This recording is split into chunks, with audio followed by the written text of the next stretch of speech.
Discovered my boyfriend's secret dating profile a month before our anniversary, and the air smelled like rain that evening, a faint dampness clinging to the windows of our little apartment. I'd always loved that smell. It reminded me of the night Jake proposed, 2 years ago, under a dripping awning at the pier.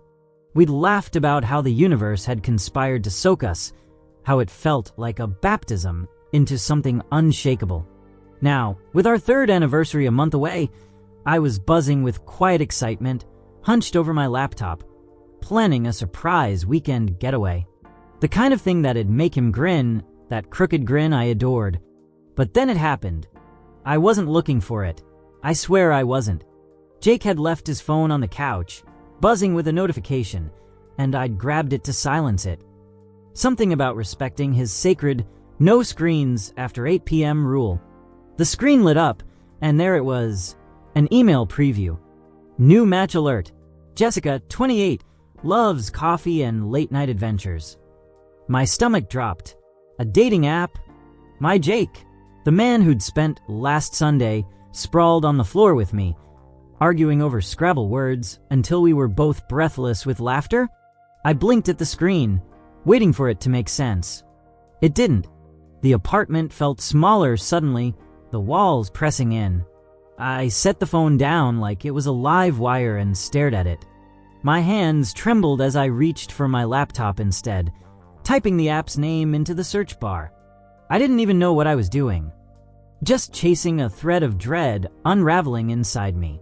Minutes later, I found it. His profile. Jake, 31.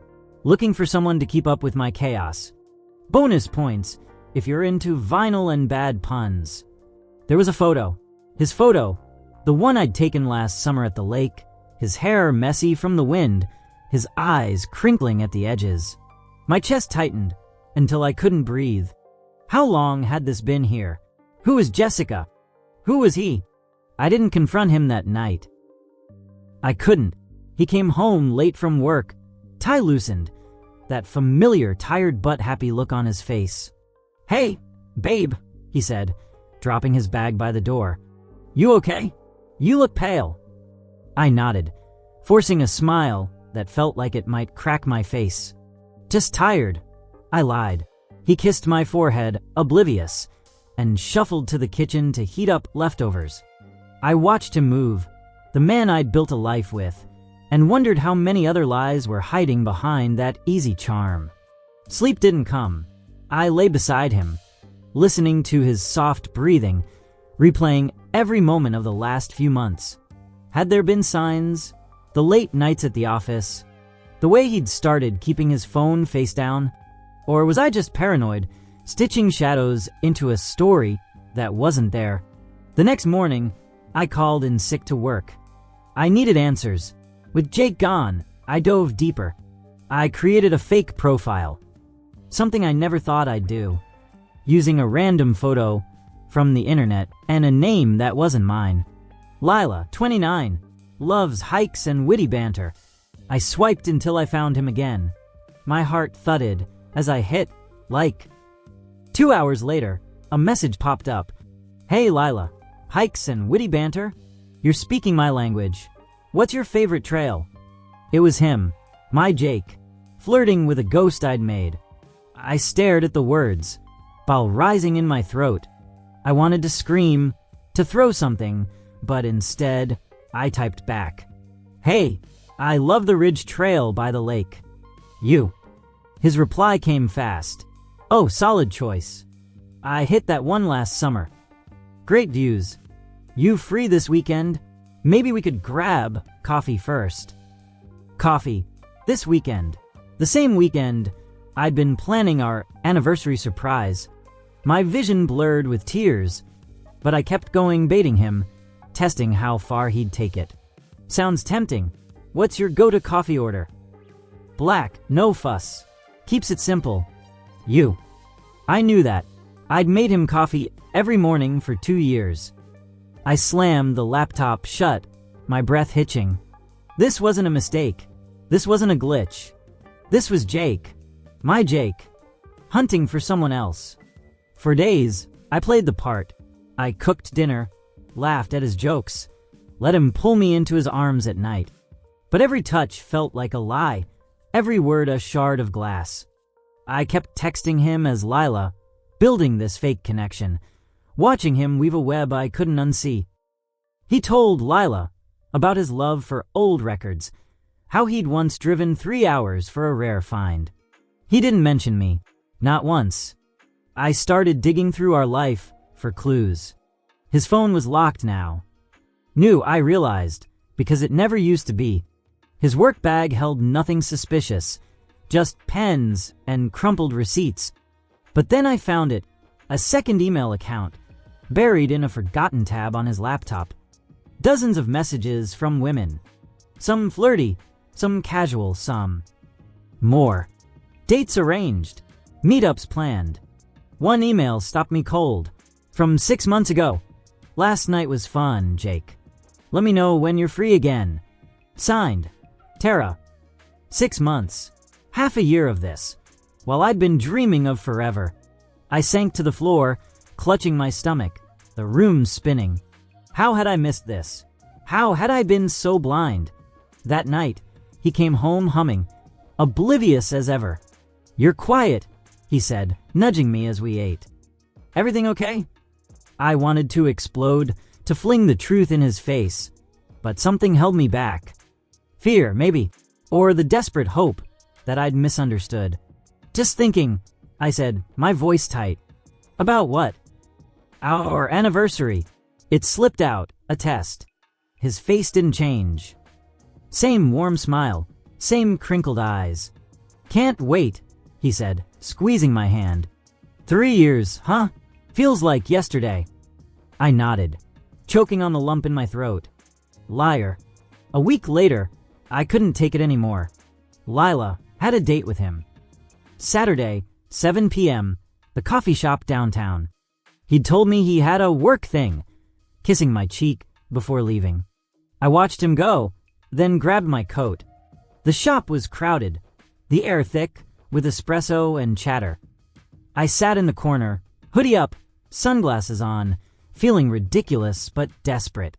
At 7:05, he walked in. My Jake, in the jacket I'd bought him last Christmas.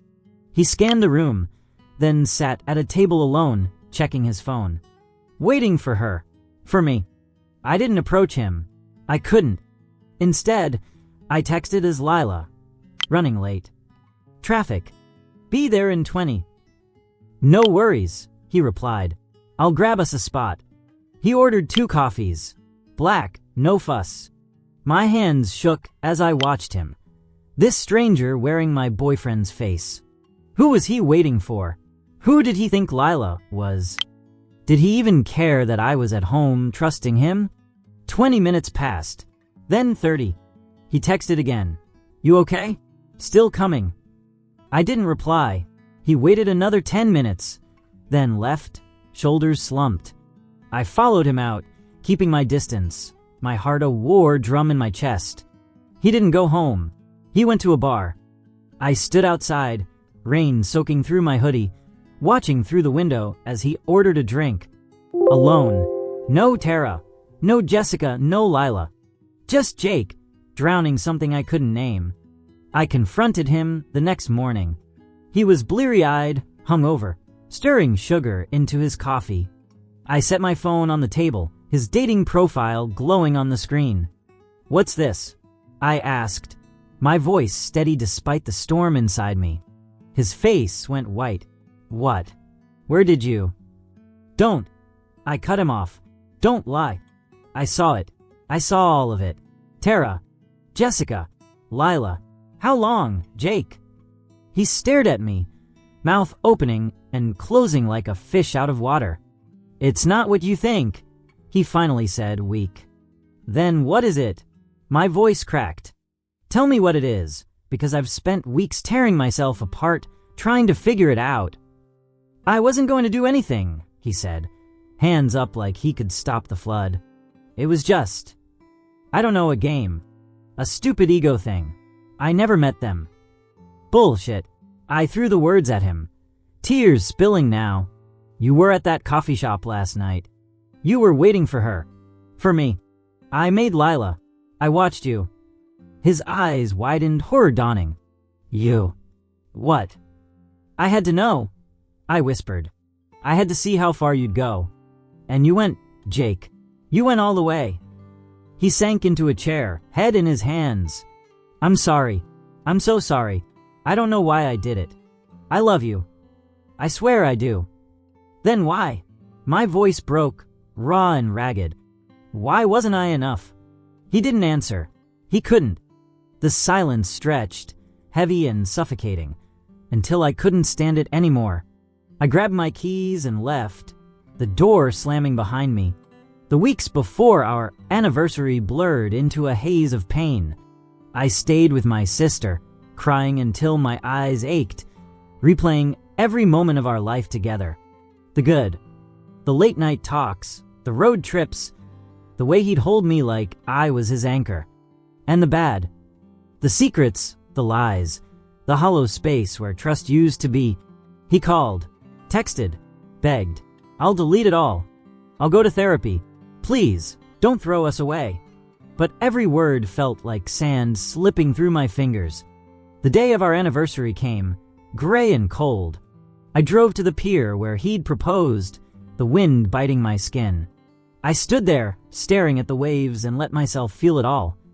The love, the betrayal, the loss. I didn't know if I could forgive him. I didn't know if I wanted to. But I knew one thing. I deserved more than a secret profile and a man who'd gamble my heart for an ego boost. As the rain started again, I turned away from the water and walked back to my car. The future was a blank page, terrifying and empty. But for the first time in weeks, I felt something like hope. 2 months later, I got an email. Not from Jake. From Tara. She'd found my name in his old messages, pieced it together. I didn't know, she wrote. He told me he was single. I'm sorry. I didn't reply, but I kept the email, a quiet reminder that the truth, however painful, sets you free. And somewhere out there, Jake was still Jake. Charming, chaotic, broken.